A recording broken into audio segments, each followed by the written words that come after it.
doing this morning? Good, how are you? Great. Let's see.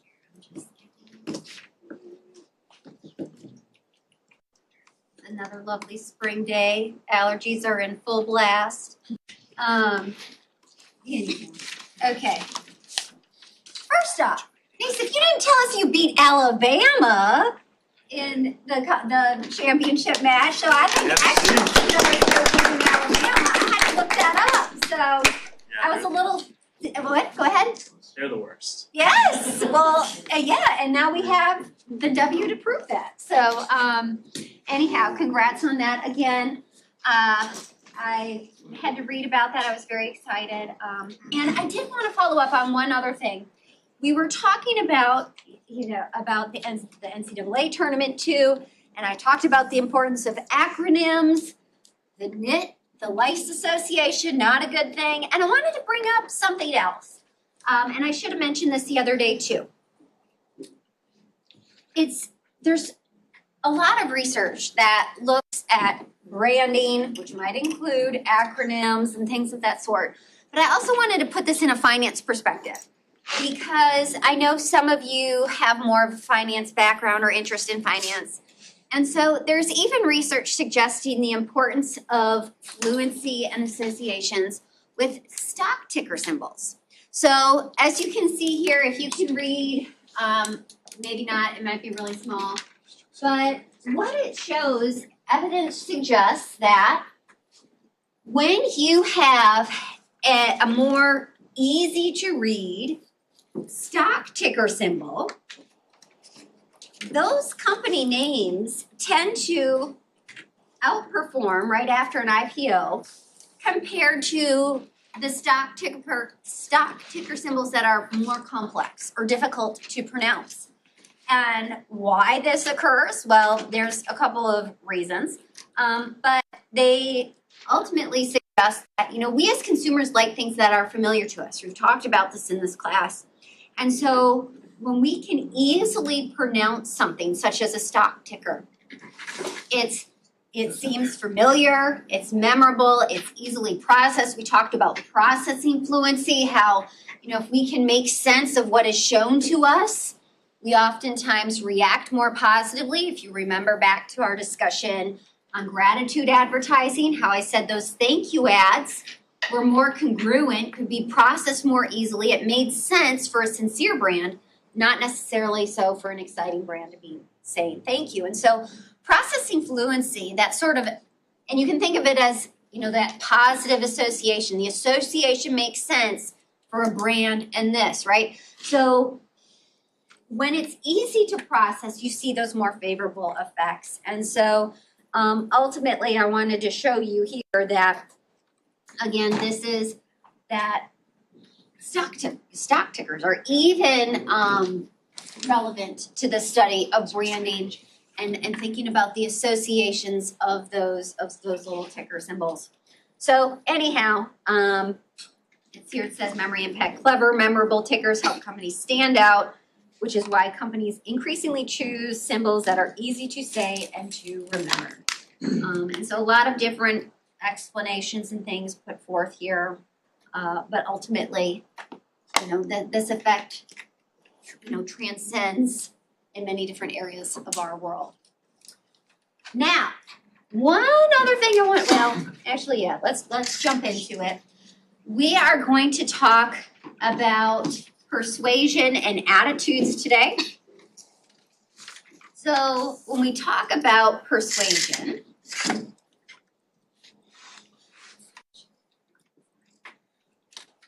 what I'm referring to is that marketers want us to see their stimuli and process it. In other words, pay attention to it and interpret it in ways in which they want that stimulus to be interpreted. And not only do they want us to pay attention and to process it, they also want us to like it, which is what we're talking about when it comes to attitudes, is what is that general evaluation of that marketing stimulus. And so we've talked about quality and value. These are perceptions. Okay, that sort of cognitive processing. And so we're going to be talking about these concepts broadly, but know that other concepts we've talked about in this class will fit into our discussion of these things. And so we're going to talk about perception as a three-stage process. We've got exposure, attention, and interpretation.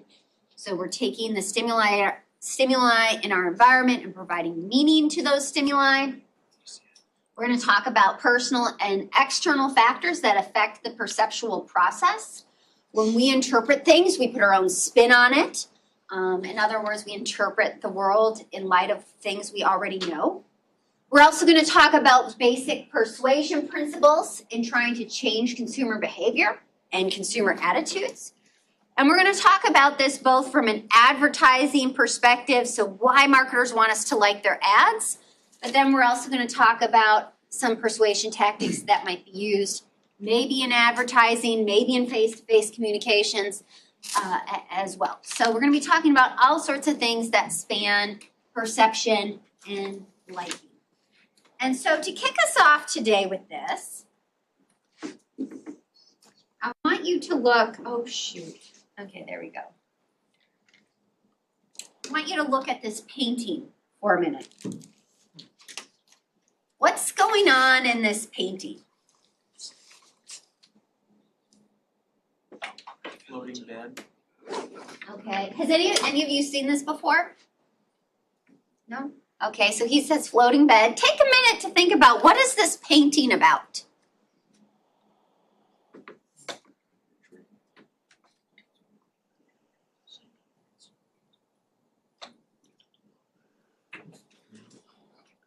It's kind of unpleasant to look at. Okay, it's kind of unpleasant to look at. So why so? Tell us. There's vines growing around her face. She's Okay. sleeping and there's a corpse above her. Okay. And you notice like the dynamite that's on the, I don't know if you noticed that. Okay, yeah? Yeah, it looks like a woman sharing a bed and dreaming with death Okay. above her. He says dreaming of death. Anyone else want to say what they think? Yeah, what do you think of? It looks like someone who's transitioning from life to death. Someone transitioning from life to death. Okay. Anyone else? How much would you pay for this? How much? Free. It's free on It's free? Anyone? You have to pay me to take that. You'd have to pay you to take it, okay. Well, this sold, I think it was last November for $54+ million. Let me see, okay, most expensive female artist, whoa. Okay, for $54.7 million. Yeah. So, I think it's a good example of not all of us might perceive this image in the same way. You know, when we looked at this image, we might have thought of different things. Okay. Maybe some of us had positive associations of peace. Maybe we had some other dark associations. And so when we perceive something, okay, that means we're being exposed to it, we're attending to it, in other words, we're processing it, and then we're interpreting it. We're giving the stimulus meaning. And when we interpret it, we're again interpreting it based on what we already know about our world, what we've already experienced in our lifetime, what we've learned from. And so we all might have different perceptions. We're not all the same. And so as a marketer, it's very important to, first of all, have customers attend to your stimuli and also process it in the way in which the marketers want consumers to process the message. I had another one in the slide deck, but I just wanted to update it. This was another example. This was a painting that sold for $100 million. Okay. What's this one? Yeah, $100 million. So I don't know anything about art. So there's, yeah. What's this one? Who painted this one? Let me find out for you. CNBC, Christie sells Rothko painting. That's what I have is the. I have it there.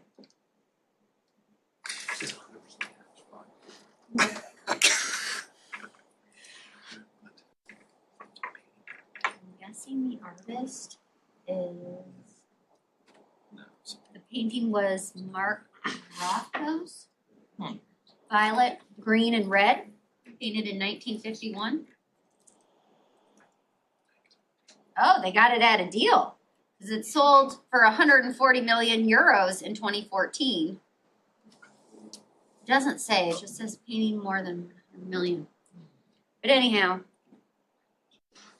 they don't have the image of it, but yeah, this one right here. So, you know, really, some people, again, I think this highlights, like, some people look at this and see beauty or that it's worth this much money, where other people are perceiving this as, oh, I could do that. I probably could not do that. But we all might interpret it a little bit differently, and ultimately that will influence our willingness to pay for things. So let's talk a little bit about perception. So perception is a 3-stage process. So first you have exposure. Okay, what this means is we as consumers or individuals come into physical contact with a stimulus. And so we notice stimuli through our sensory receptors. So our eyes, our skin, our ears, whether we taste it, our nose, smell it. And so from there, we may devote processing activity to that stimulus. In other words, we may try to pay attention to it and understand what is going on with that stimulus. And so as it comes in through our senses, I will want to say this, that marketers have noticed how important senses are to perceiving stimuli, and hence this huge growth in sensory marketing. So this idea of how marketers might stimulate our senses, whether it's through a signature scent in a store or a hotel, or the way something feels, the fabric, whether it's smooth or rough. I mean, because our perceptions of things are largely driven by our senses. Okay, like whether you think a cracker, something that has more of a rough texture. Let me think about this. I'm not the food expert, but there's things out there that says, for instance, if something tastes smooth in your mouth, people assume it has more calories, where if it's a drier, rougher texture, they assume it has lower calories. And so again, that's sensory marketing. They're looking at how our senses are affecting customer perceptions of a product. Okay, and so it can come in many different ways, shapes, or form. If you've walked into the AU Hotel, have you guys ever been to the AU Hotel? No? Okay, maybe you need to go over there and just smell it. You'll notice it has a very distinct smell. I think it's pleasant. So anyhow, there's a lot of research and a lot of marketing that goes into stimulating our senses. So through our senses, we get exposed to these, or exposed to stimuli, and then marketers want us to attend to it, devote processing activity to the stimulus. Now, whether or not consumers actually attend to the stimulus is both a function of the stimulus and the person. So I have on here an image of one of our large classrooms next door in Louder Hall. If you think about this in the context of a lecture, the lecture, me giving a lecture, I'm not in that image, by the way, but me giving a lecture, whether or not you attend to what I say is a function of you as well as a function of me, the stimulus. So is the content that I'm providing interesting and relevant to your needs? If so, you're going to be more likely to attend to it. So what does this mean for marketers? We got to make relevant content.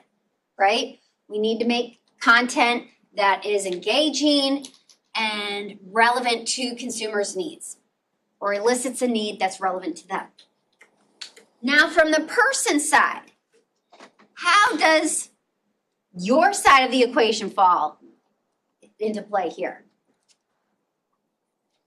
Did you get enough sleep last night? Did you drink your morning coffee? You know, what else do you have going on in your life right now? Is your best friend texting you about something important? So, is what I talk about related to something that you're currently experiencing?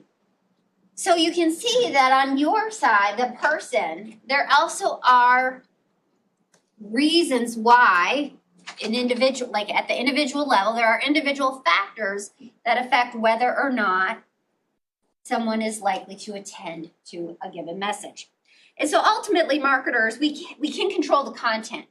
We can't necessarily control the other people, but we do need to try to make our content, we need to make our content in such a way that it tries to capture consumers' attention. So how do we do that? One is to use, here on this slide I have a bunch of different principles that marketers may use to capture our attention as consumers. So one is contrast, okay? This means making it different. So if you've got a magazine and let's just say you're flipping through the magazine and everything is in color, what might you want to do for your ad? Maybe black and white, right? Love it. You also might want to think too if, like by contrast too, I also should say movement.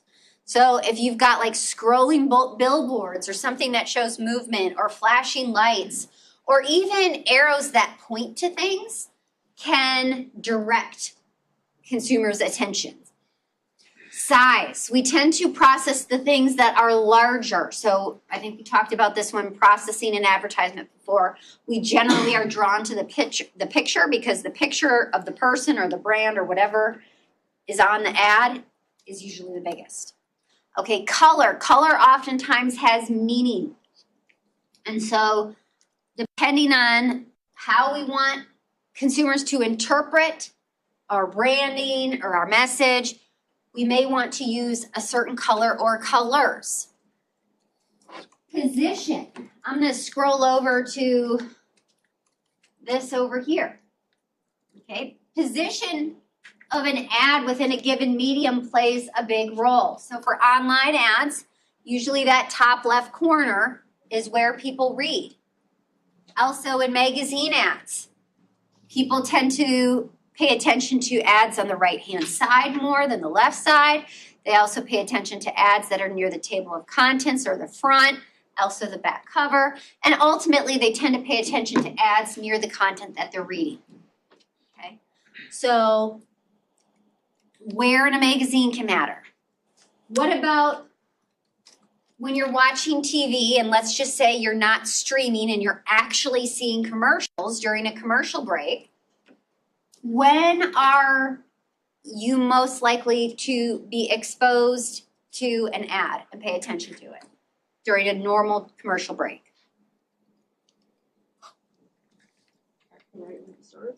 So right at the start of the commercial break, right? Because let's say you're watching the news and then it turns to a commercial break, you're still in like that processing mode. And so usually that first commercial is going to have higher levels of attention.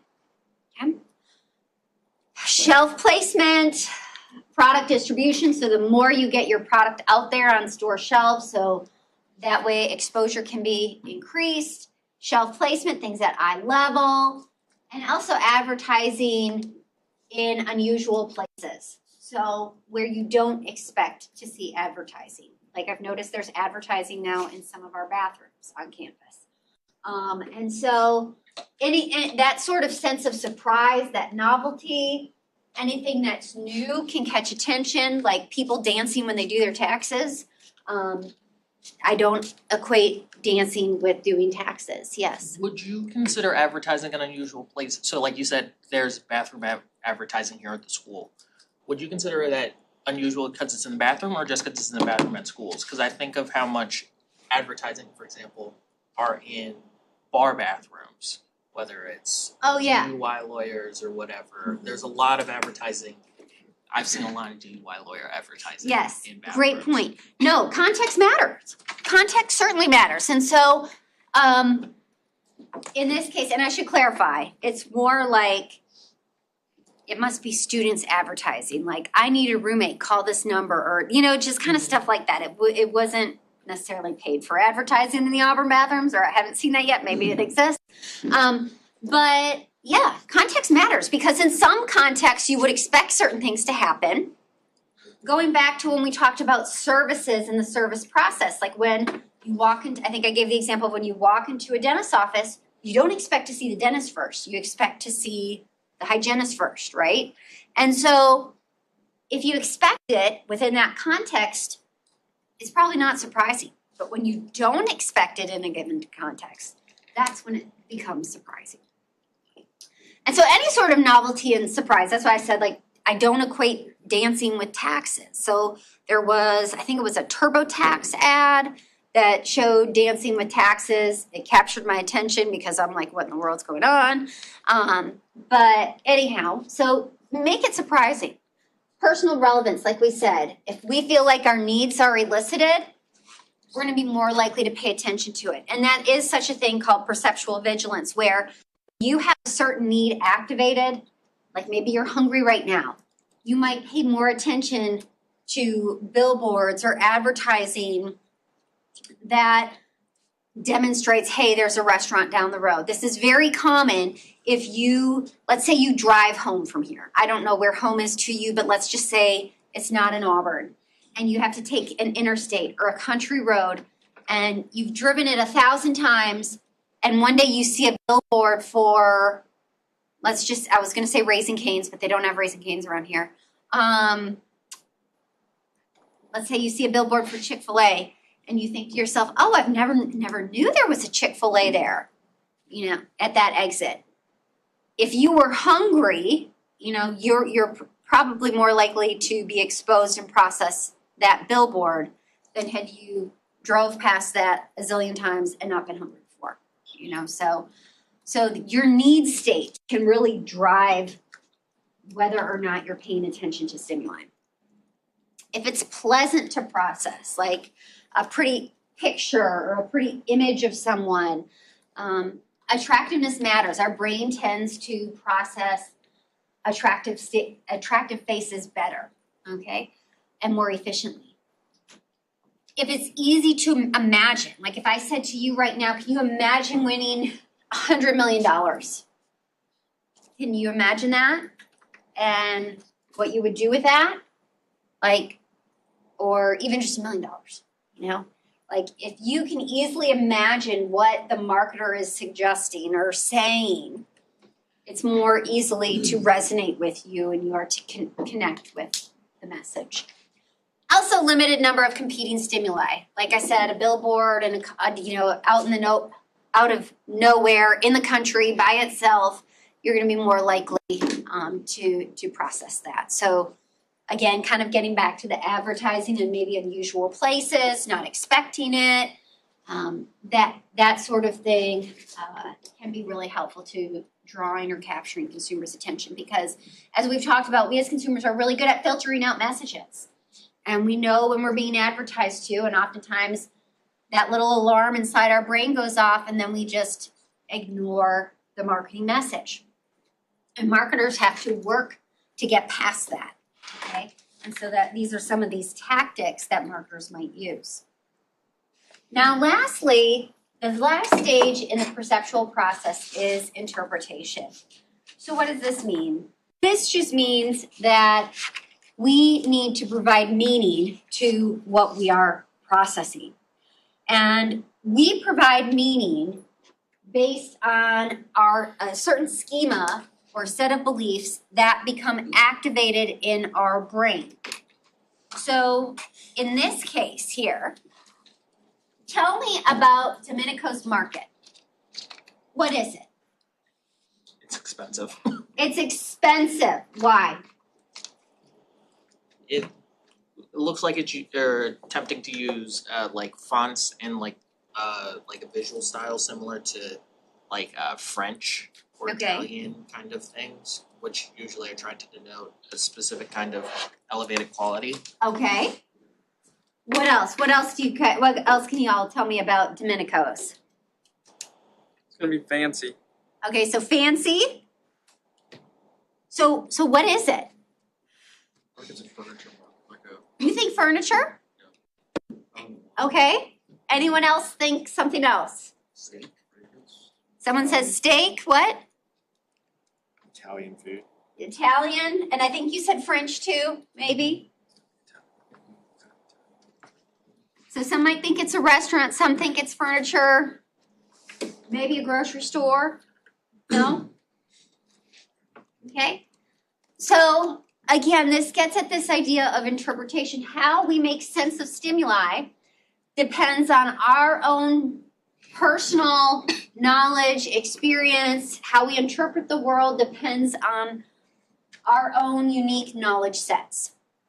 And so the set of beliefs that gets activated, so in this case, you know, when I see this, I'm looking at the shape, the font, the colors. It's activating a set of beliefs I have about that combination of features, okay? And so this is a completely fictitious brand.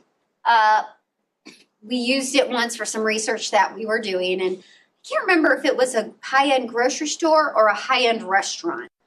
It was one of those two things. But again, completely fictitious.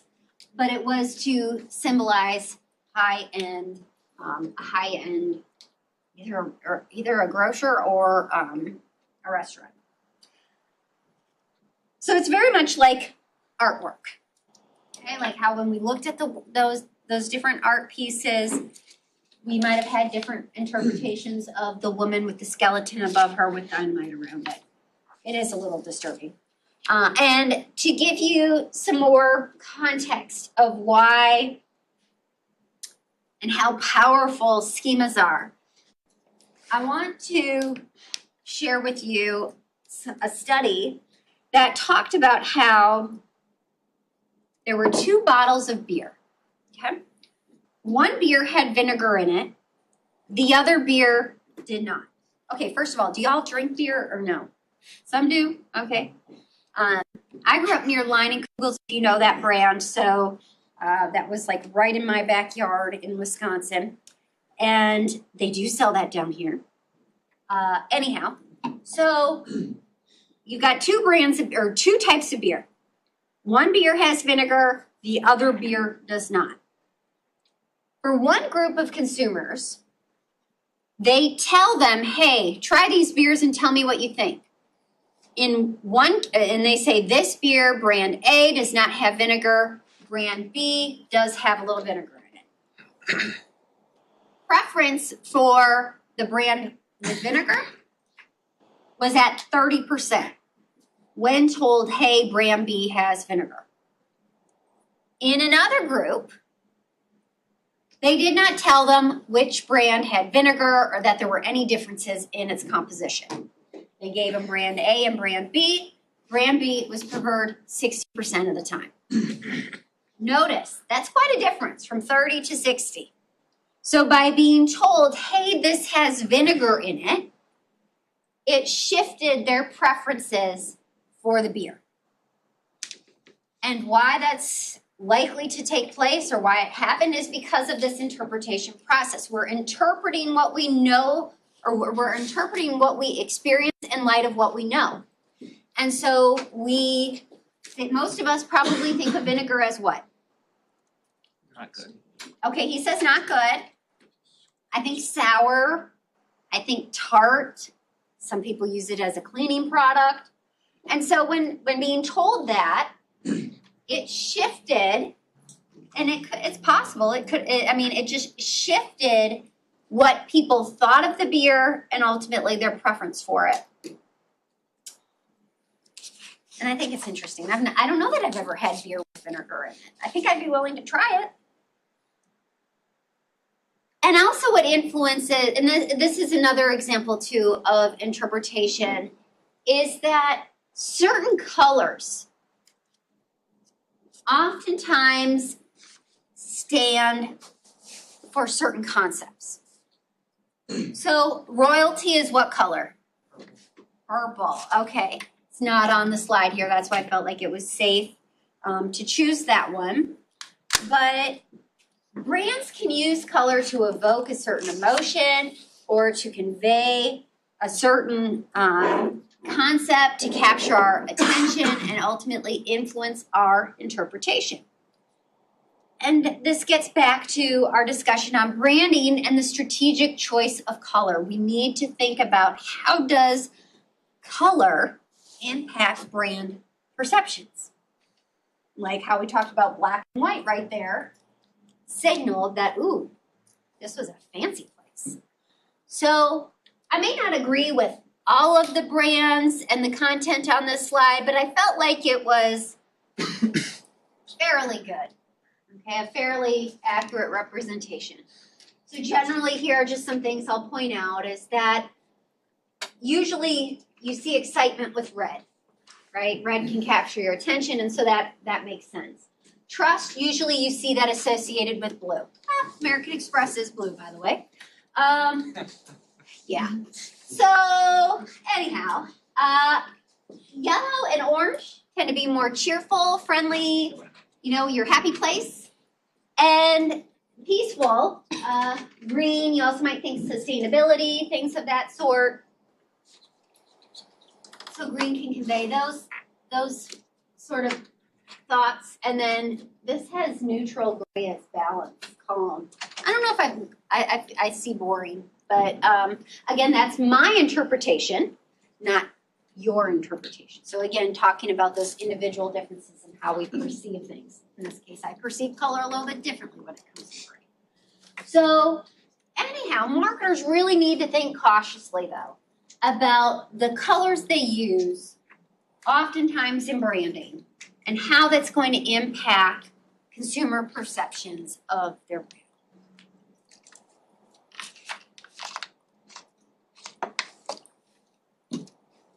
Now that we've talked about perception, marketers don't just want us to perceive and interpret their stimuli, they also want us to like it, right? They want us to have a favorable attitude of their brand, of their advertising, and of their products and services.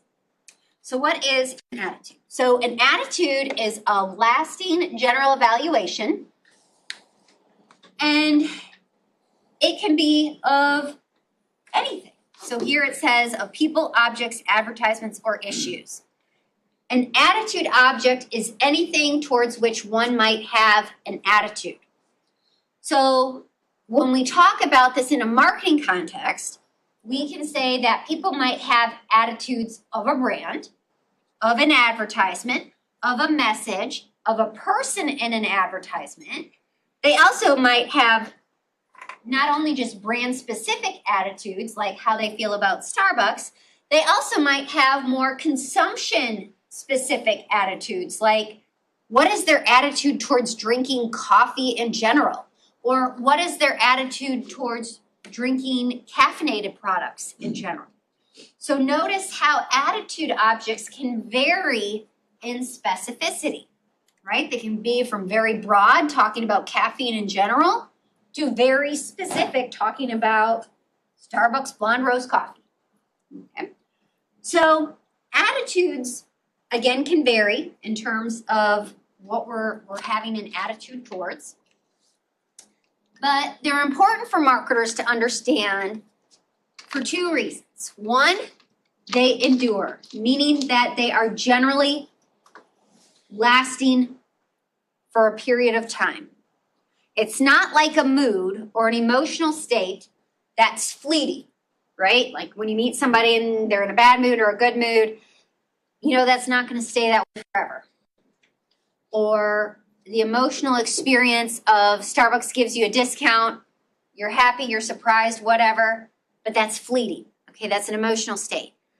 An attitude, this idea of to what extent you like or dislike something, tends to last for an extended period of time. So the fact that it endures is important. And the second reason why it's important is that it can predict behavior. Generally, we don't see people say, hey, I hate Coke, and then chug a Coke, right? So it needs to make, like, we generally consume things we like. We buy things we like. And so there is a relationship in that when people tend to have a certain attitude, it can predict their behavior. So we oftentimes see attitudes being measured in many different ways in marketing.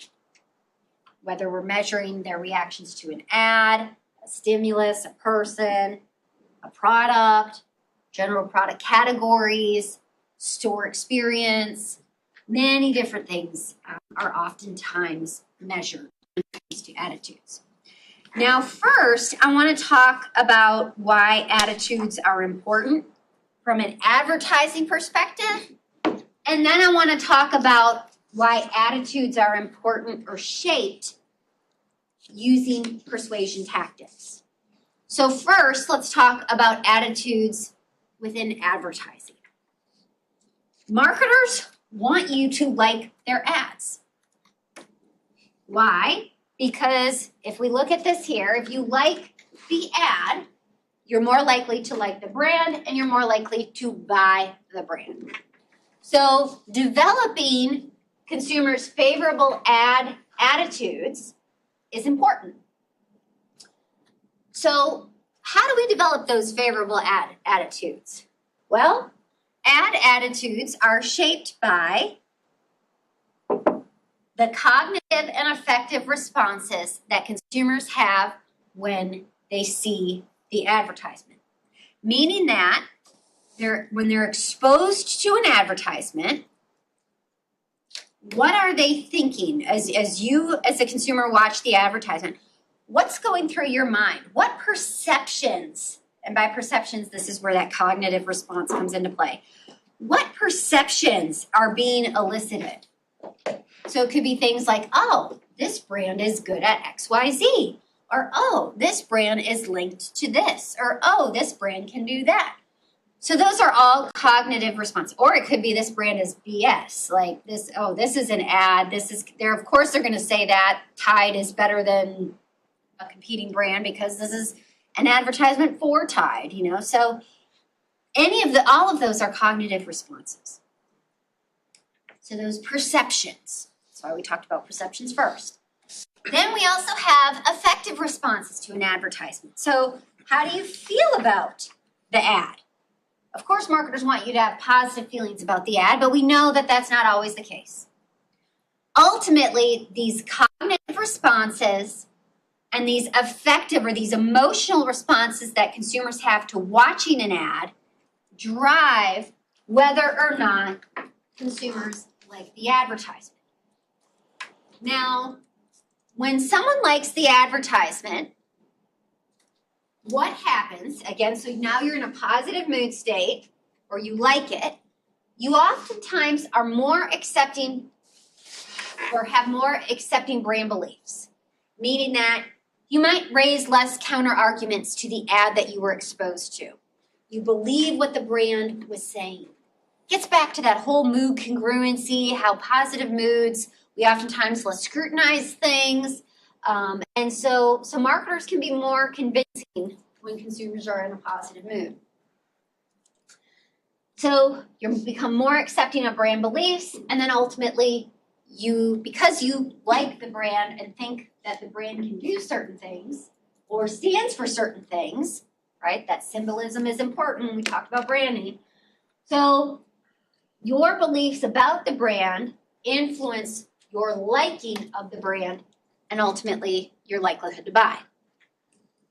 But an attitude towards the advertisement can also directly shape attitudes towards the brand. We tend to, as consumers, want harmony in our relations among attitude objects. So, for example, when there is not harmony, you might feel a state of cognitive dissonance or tension that you want to alleviate. So let's say, for example, we'll talk about Tiger Woods because he's been in the news recently. And so let's say, I'll throw myself on here. Okay.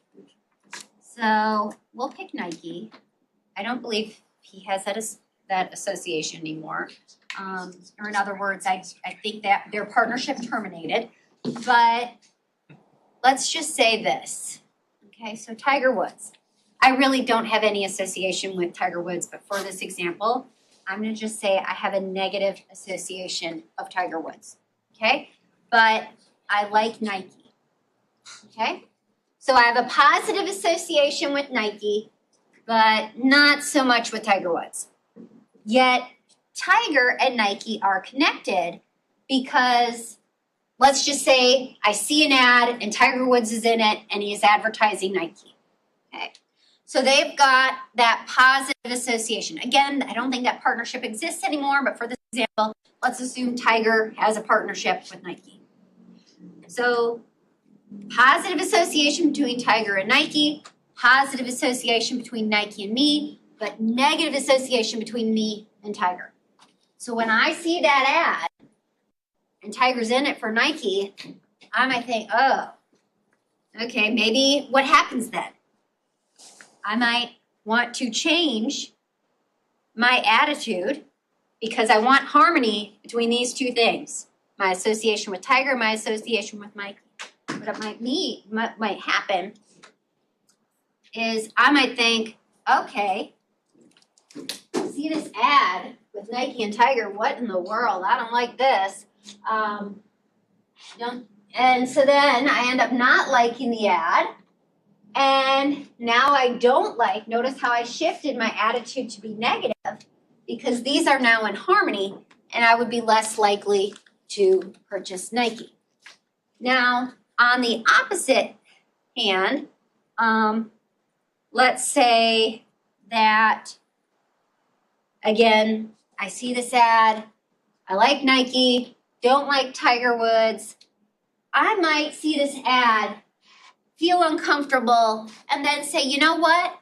Maybe I do like Tiger Woods. He was an outstanding golfer. Yes, he's made mistakes and clearly something's going on. But you know what? He was a great golfer and did a lot for the golf community. And so I changed my attitude to be positive. So in this case, again, I'm sharing this with you. This is actually referred to as balance theory. What it means is that we want harmony in our attitude relations.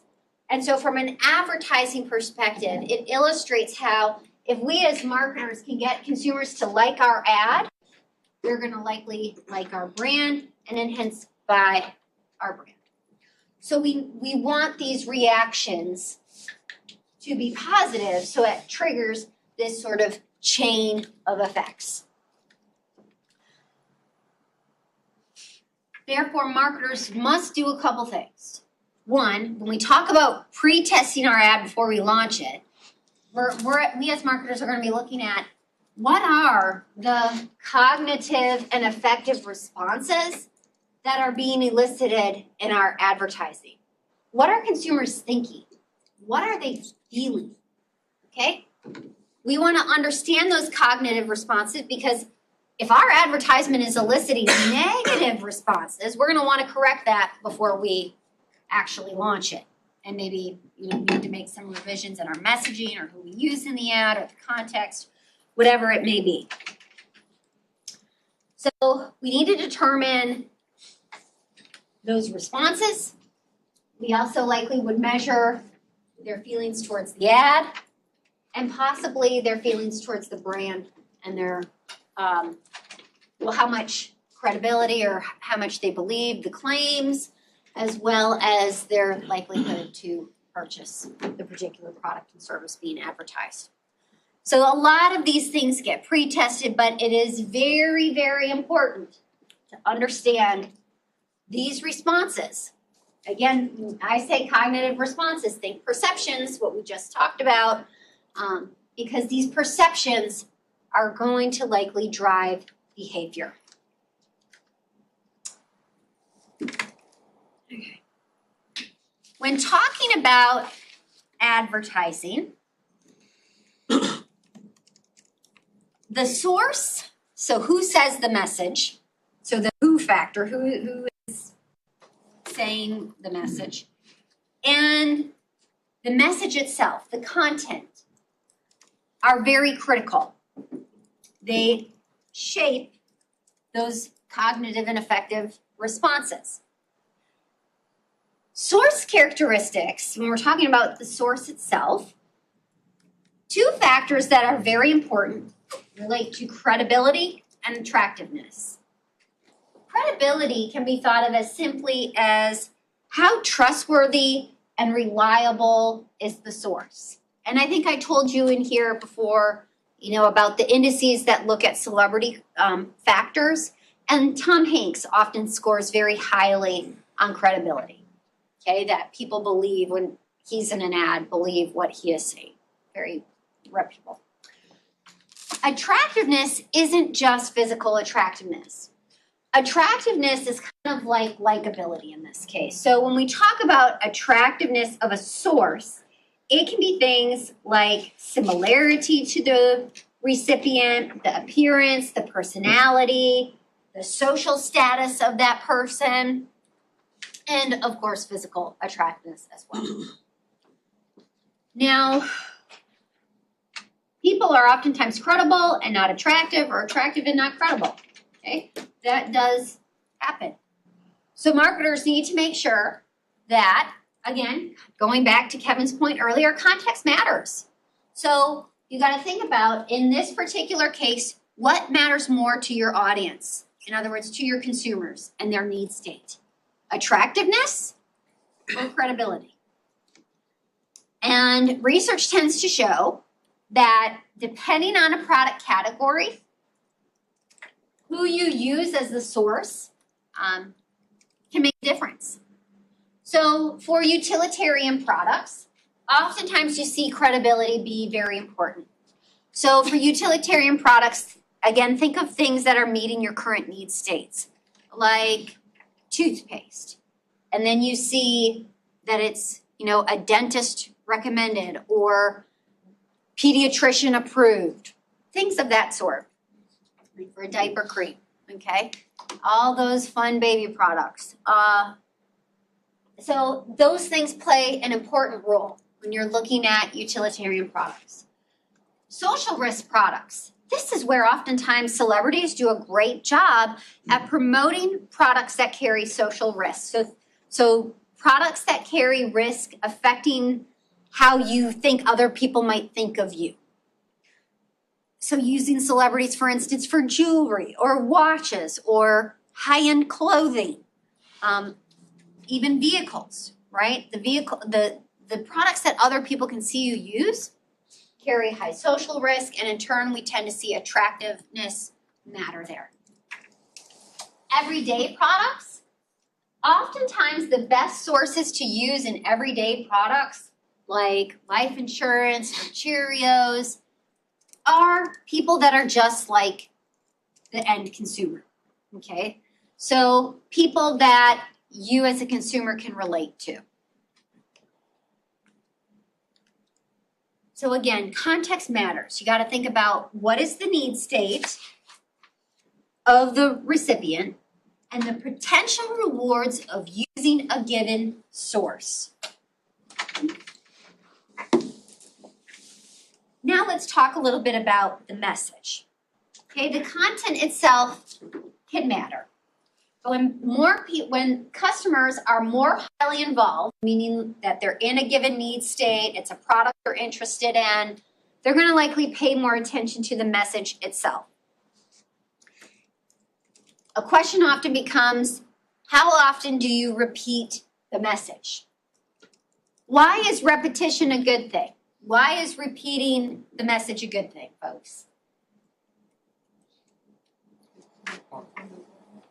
Remembering it and familiarity, right? So on one hand, you can think of as there's this positive factor where with, maybe I should put this. That repetition,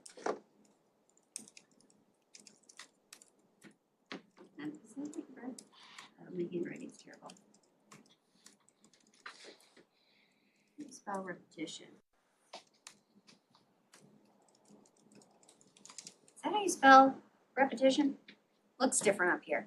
Anyhow, repetition can lead to liking and familiarity, that sense of, oh, I'm comfortable with this content or I've seen it before, getting back at the whole mere exposure effect we talked about. So repetition on one hand can lead to a positive thing. On the other hand, repetition can lead to boredom. This feeling like, oh, I've seen this before, I'm not learning anything new.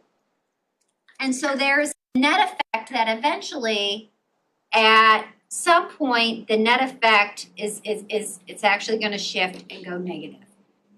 So as a marketer, this is called wear out. Okay, when suddenly the negative effect outweighs the positive effects of repetition. So as a marketer, you want to delay that. Okay, you want to delay this boredom factor taking over the benefits of familiarity. So how do you do that? Okay. Most say that if you are basically creating slightly different content, but the take-home message is the same. Okay, so it talks about combining spaced exposures with alternative forms of media that is more or less involved. So a more simplified way of saying that is simply that your advertisement is a little bit different, but the take-home message stays the same.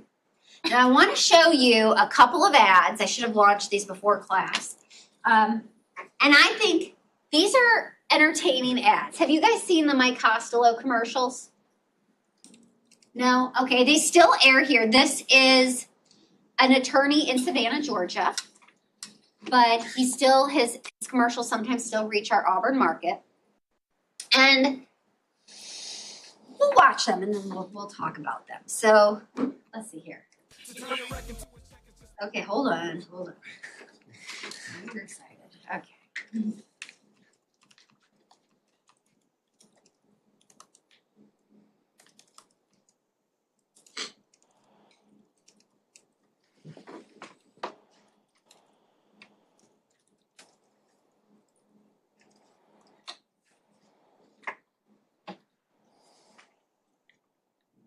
Real talk. Okay, here we go.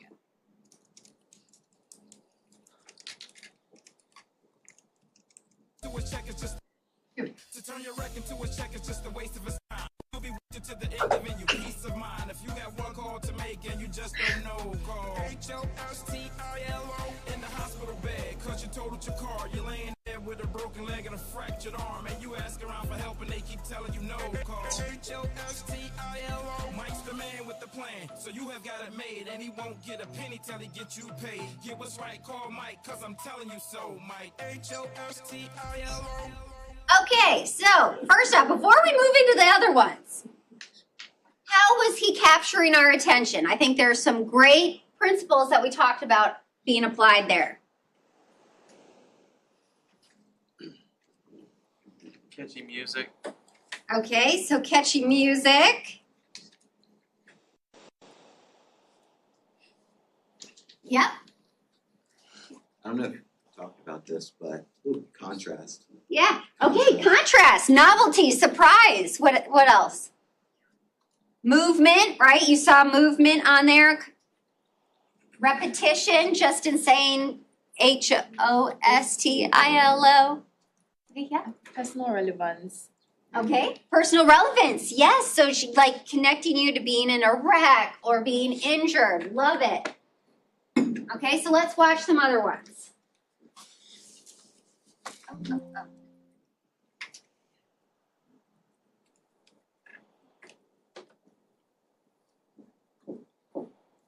Been in the auto accident or simply a mere wreck? Do what's right and call Mike and get your settlement check.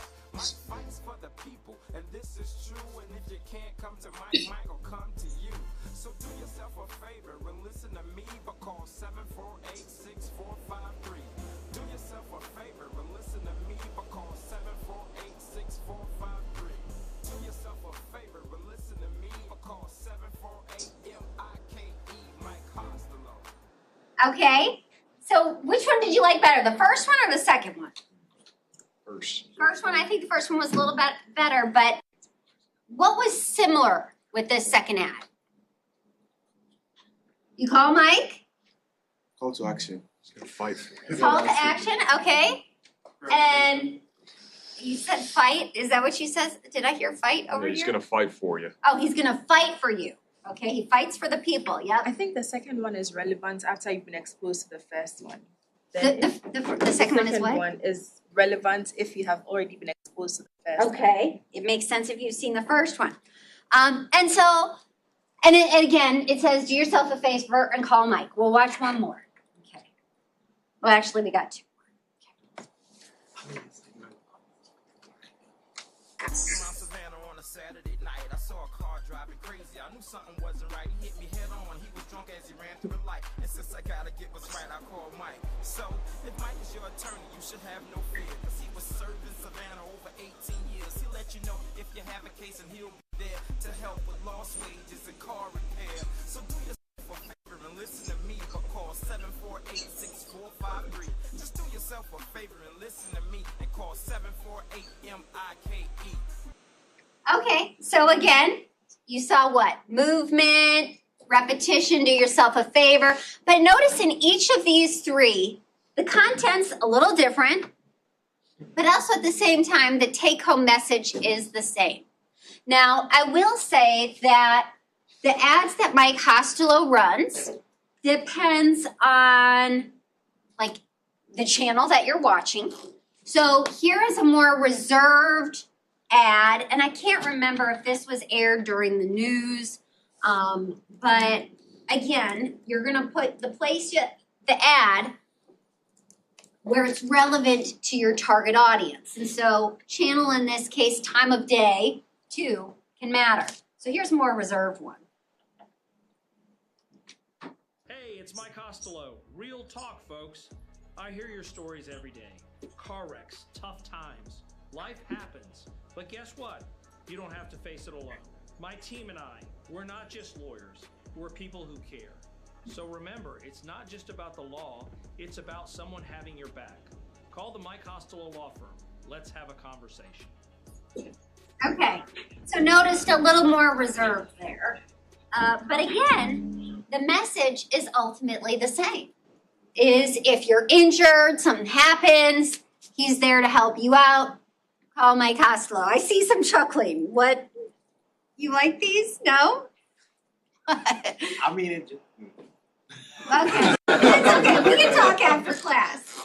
But ultimately, I think these are great examples of how you catch consumers' attention. I think they've done a great job, and in creating content that's memorable. And you're probably going to be singing later today that you're going to do yourself a favor and call Mike. I think a lot of this is also knowing who your market is. If, this is for Savannah in particular, it's similar to, so I remember growing up, we would go to Detroit a lot. That's where my dad's from. Yeah. And I remember there was a specific thing of talking to the mayor would had a radio show that you could call in and talk to the mayor on. Okay. And so there are just, when you have different markets and different people and consumers that you're interested in trying to reach, you have to reach them in Yes. And so you could see in this last ad, Mike might be trying to reach a different audience than the first couple. Yep, absolutely. That's kind of what I was trying to say. It's I think he's not everybody's lawyer, but he might be somebody's lawyer. Yep, he might not be he's got a target audience, right? A certain target market. So, but again, the ads that he airs will vary, again, based on, in this case, channel or who he anticipates watching or being exposed to this ad.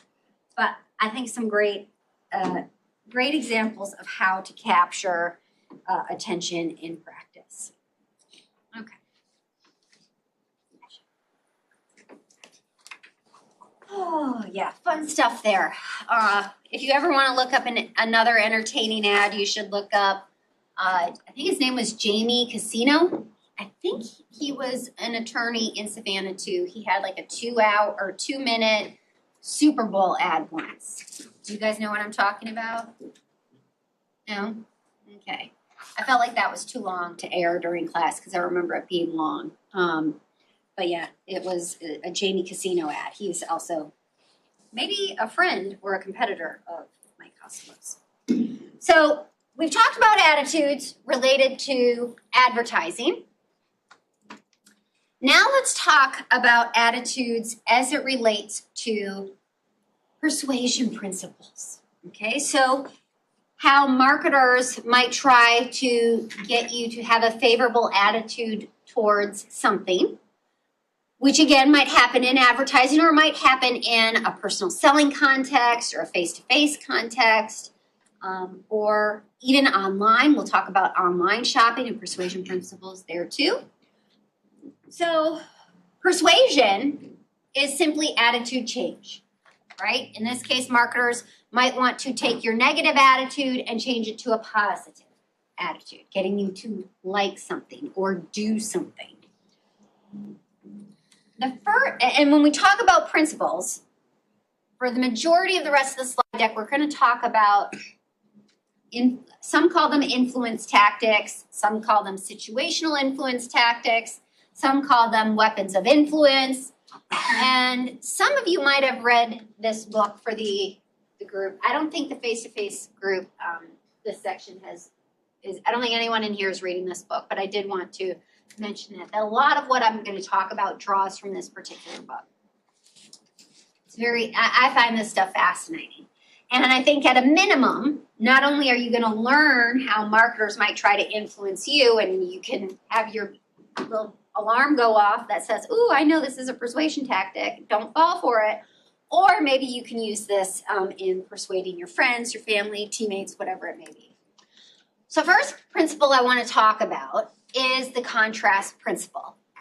And this gets back at the idea that perception is relevant. So like she said, that for her, interpreting a certain ad would have been more beneficial if she saw the other ad first, right? It gave it some context. So context and this idea of things our perception of one thing is relative to something else is a big deal. Let's say I had 3 buckets of water. I have a medium bucket of water here. I have a bucket of hot water here. So I have warm water, hot water, and cold water. When is that warm water going to feel warmer? If I put my hands in the hot and then the warm, or if I put my hands in the cold and then in the warm? Cold and then the warm, right? Okay, yeah, it's gonna feel warmer. There's a contrast there. If I put my hands in the hot first, that warm water is actually gonna feel cooler than what it is. I think that's a good example that perception is relative. So let's put this in a marketing context. Let's say you're working at the locker room. Do you guys know what the locker room is downtown? Okay. Do they sell suits? I think they do, right? Okay. So a fancy higher end men's clothing store. And let's say you're working there and you're on commission and you have a customer that walks in and says that he needs an entire suit for an upcoming event. So you know that this person's gonna need the suit itself, so like the jacket and pants, the tie, the undershirt, maybe socks and shoes too, okay? We're going for, and maybe cufflinks too. Needs everything. What do you sell first out of all of those items? Who says the suit over here? Okay, why? 1, it's the most expensive item. Okay, But 2, all the others you'll accessorize around the suit itself. okay. So anybody want to beg to differ? So applying the contrast principle is, yes, you would want to sell the suit first because as he said, it's the most expensive. So it's going to make everything else seem less expensive, right? That, oh, this is what the suit is. Oh, this isn't actually that much. Where in reverse, if you sold and focused on the cheapest item first, it's gonna make those other items seem more and more expensive. Okay? So that's the contrast principle for you. It's simply that perception is relative. Okay? And it can influence what we see first, can influence what we see second, or how we perceive a subsequent thing. A second weapon of influence that I wanted to talk about is reciprocity. What is reciprocity? What is it? Who can give me an example of it? Kevin. So actually, that's in the book that I'm reading for the marketing project, which Okay. is the idea of giving something to the consumer so that they feel, in essence, obligated to give something back to the marketer. Yes. Okay. So, it's this idea of whole giving and receiving and like returning favors, right? And so in marketing, we find that this principle of reciprocity is actually heavily applied in building customer relationships. So if a marketer first gives a customer something, that customer will be more likely to give back to the company or to the salesperson. So for example, if we put this in a marketing research context, in which case, let's say you're sending out mail surveys. Okay, we're doing snail mail surveys. We're old school here. And we're sending these snail mail surveys out to people in a certain gift code. To one group of consumers, let's say that we say that upon completion and return of your survey, we will mail you $50. Where in another group of consumers, when they open up the survey in the mail, there's a $10 bill on the top. In which case do you think you're going to have higher levels of compliance? Okay, so in one, $10 right there with the survey. The other, you have to mail it in and you get $50 back. Which one? This one with the $10? Yes. So most likely, you're going to have a higher rate of participation when the money's right there. Okay? And what's likely happening is consumers see, oh, they gave me $10. I must complete it now. You don't want to feel guilty, feeling like you got something you didn't deserve. And so you feel like you got to give back. You have to reciprocate. So it happens in the research world. It also happens in personal selling. Salesperson might say, hey, can I get you a cup of coffee? Or while you shop, can I do this or that? Those sort of favors can trigger consumers' needs or feeling like the need to reciprocate. It also, in talking about favors, using simple favor language can be beneficial to salespeople as well. So, in other words, let's say a salesperson says, "Oh, let me do you a favor and get this for you," or "Let me do you a favor and XYZ," whatever it is. Who does you favors? And who do you do favors for? Yeah.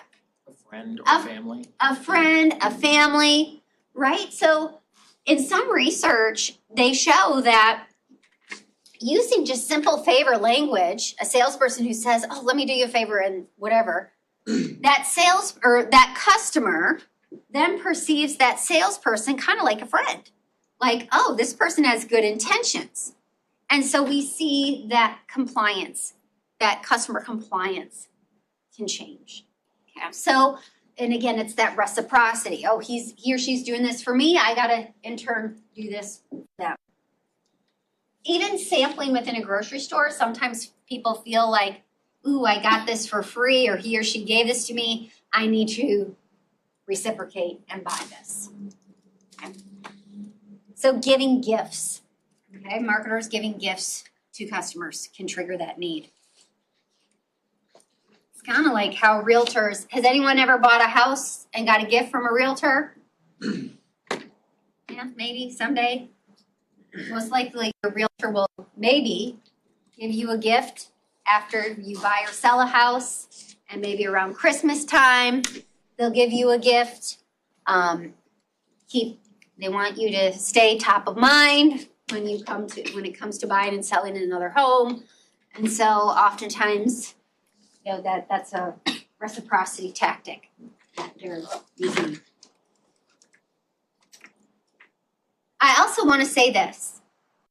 Reciprocity also applies to concessions.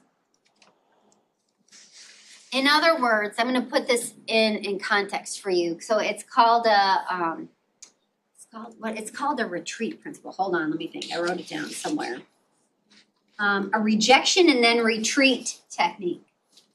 So this is where the initial request by the marketer or the person requesting something is slightly exaggerated. And then the customer says, yeah, no. And then maybe the seller will come back with a more reasonable request. And then the customer thinks, oh, the seller made a concession. I need to make a concession as well. I guess I'll be willing to do X, Y, Z. So let me put this in an example for you. So let's say that you're buying, or let me put this in a non-selling context. So let's say it's baseball season and you have a friend who is trying to run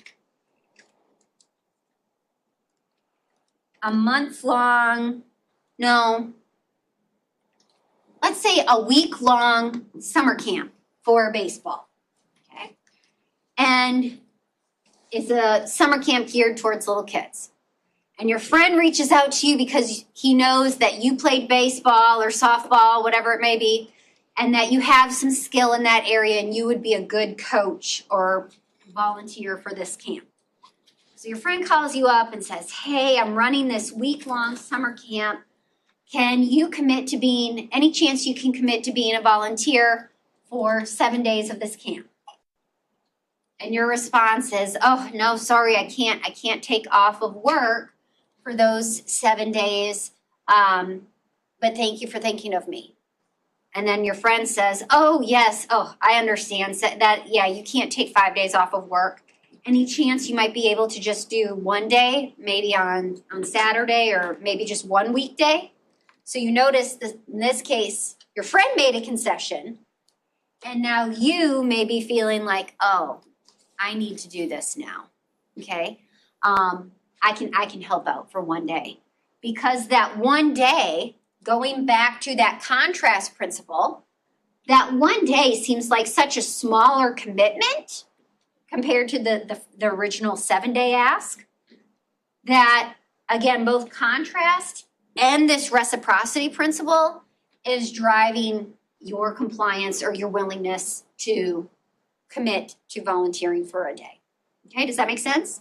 So that's the rejection and retreat principle, where in the sales context, you have a more exaggerated ask followed by a concession and then a more reasonable ask.